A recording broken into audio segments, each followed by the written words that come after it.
अस्सलाम students, welcome back to Smart Taleem. कैसे हैं आप सब? उम्मीद करती हूँ सब खैरियत से होंगे, सेहत और ईमान की बेहतरीन हालतों में होंगे। स्टूडेंट्स, आपको पता है हम पढ़ने जा रहे हैं चैप्टर 6 बायोमोलिक्यूल्स, जिसका जो है हम आज लेक्चर 12 स्टडी कर रहे हैं, फंक्शंस ऑफ डीएनए। हम क्या स्टडी करने जा रहे हैं बेटे? Functions of DNA. तो अगर आप मेरे चैनल पे न्यू हैं और इसको सब्सक्राइब नहीं किया तो इसको सब्सक्राइब करें, लाइक करें, वीडियो को कमेंट करें और शेयर करें। तो हम इसके जो है 11 लेक्चर्स ऑलरेडी स्टडी कर चुके हैं। आज जो है हम इसका स्टडी करने जा रहे हैं लेक्चर 12, जिसमें हम जो है फंक्शंस ऑफ डीएनए स्टडी करेंगे। कल हमने जो है न्यूक्लिक एसिड पढ़ा था। न्यूक्लिक एसिड की दो टाइप्स थी, आरएनए, डीएनए, जिसमें से हमने डीएनए की स्ट्रक्चर हमने कल स्टडी की थी। आज जो है हम डीएनए के फंक्शन स्टडी करेंगे और नेक्स्ट जो है हम इसके आरएनए भी स्टडी करेंगे और उसकी स्ट्रक्चर और फंक्शन भी स्टडी करते हैं। ओके, विदाउट टाइम वेस्ट के हम स्टार्ट करते हैं फंक्शंस ऑफ डीएनए। डीएनए का जो है फंक्शन है, सबसे फर्स्ट पे है कंटेन हेरिडिटरी,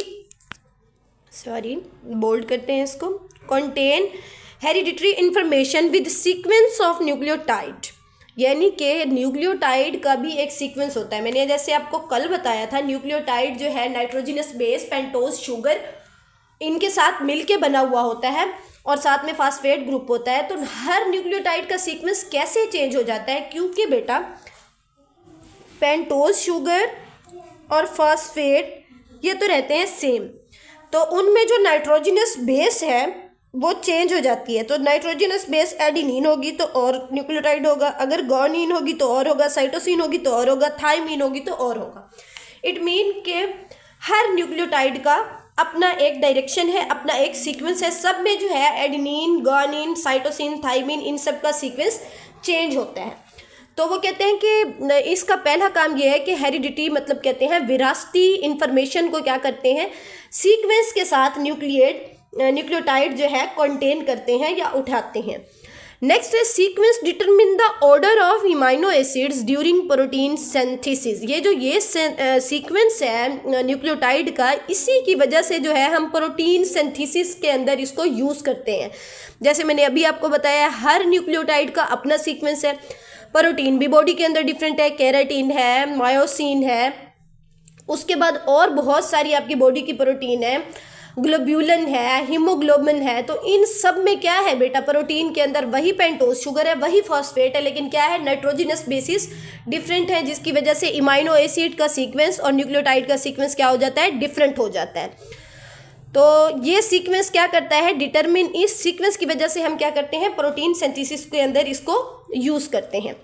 इसका और फंक्शन है कि pass information from one generation to other. यानी एक इंफॉर्मेशन को मतलब आपकी आंखों का रंग आपके मम्मा से मिलता है या बाबा से मिलता है, दादा से, नाना से, नानी से, ये सारी चीज़ें कौन जो है डिसाइड कर रहा है? ये डीएनए डिसाइड कर रहा है।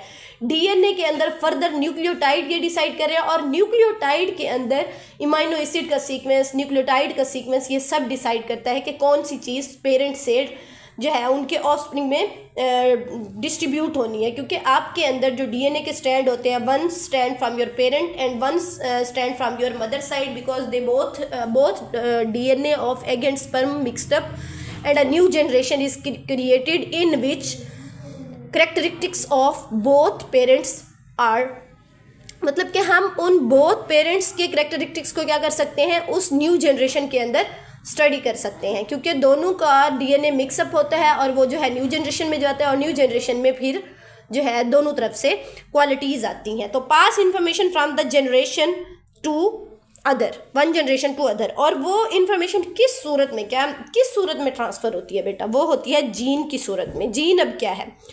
जीन है सेगमेंट ऑफ डीएनए, डीएनए का एक टुकड़ा, in which the sequence of nucleotide is determine, जिसके अंदर न्यूक्लियोटाइड का सीक्वेंस पहले से ही तयशुदा होता है।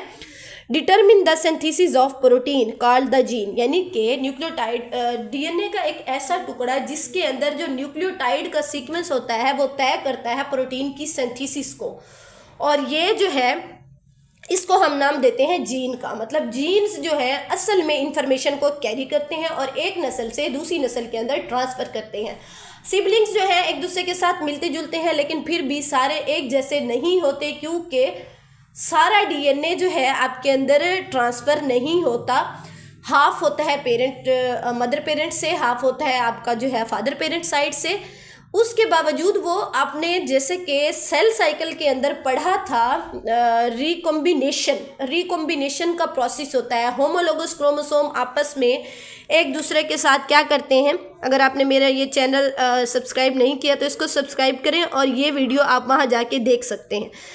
इस तरह से बेटा ये जो है डिफरेंट थे वो आपस में मिलते हैं, कुछ वो हिस्सा है कुछ वो हिस्सा, वो एक नया कम्बिनेशन बन जाता है, जिसकी वजह से हर नस्ल दूसरी नस्ल से डिफरेंट होती है। कुछ खसूसियात सिर्फ मिलती जुलती हैं, लेकिन सारा का सारा सिबलिंग जो है, सारे के सारे सिबलिंग एक दूसरे से मैच नहीं करते, ना ही वो अपने पेरेंट्स से मैच करते हैं। सबकी एक एक डिफरेंट शनाख्त है, वो उस होमोलोगस क्रोमोसोम की वजह से जो न्यू जेनेटिक रिकम्बिनेशन बनते हैं उस वजह से है। ये मैं इसको ज़्यादा कॉम्प्लिकेट नहीं करती, क्योंकि ये सेल साइकिल आप ऑलरेडी पीछे वाले चैप्टर में इसलिए पढ़ चुके हैं ताकि आपको यहाँ पे समझ आए कि डीएनए एक्चुअल में कर क्या रहा है। ओके स्टूडेंट्स, यहाँ तक जो है हमारे फंक्शन ऑफ डीएनए कंप्लीट होते हैं। नेक्स्ट इंशाल्लाह नेक्स्ट वीडियो के अंदर हम आरएनए को स्टडी करेंगे। यहाँ तक अगर आपको समझ नहीं आई तो कमेंट सेक्शन में आप ज़रूर पूछें, आपको इंशाल्लाह उसका डिटेल आंसर मिलेगा। Okay students, stay connected, thank you and अल्लाह हाफिज़।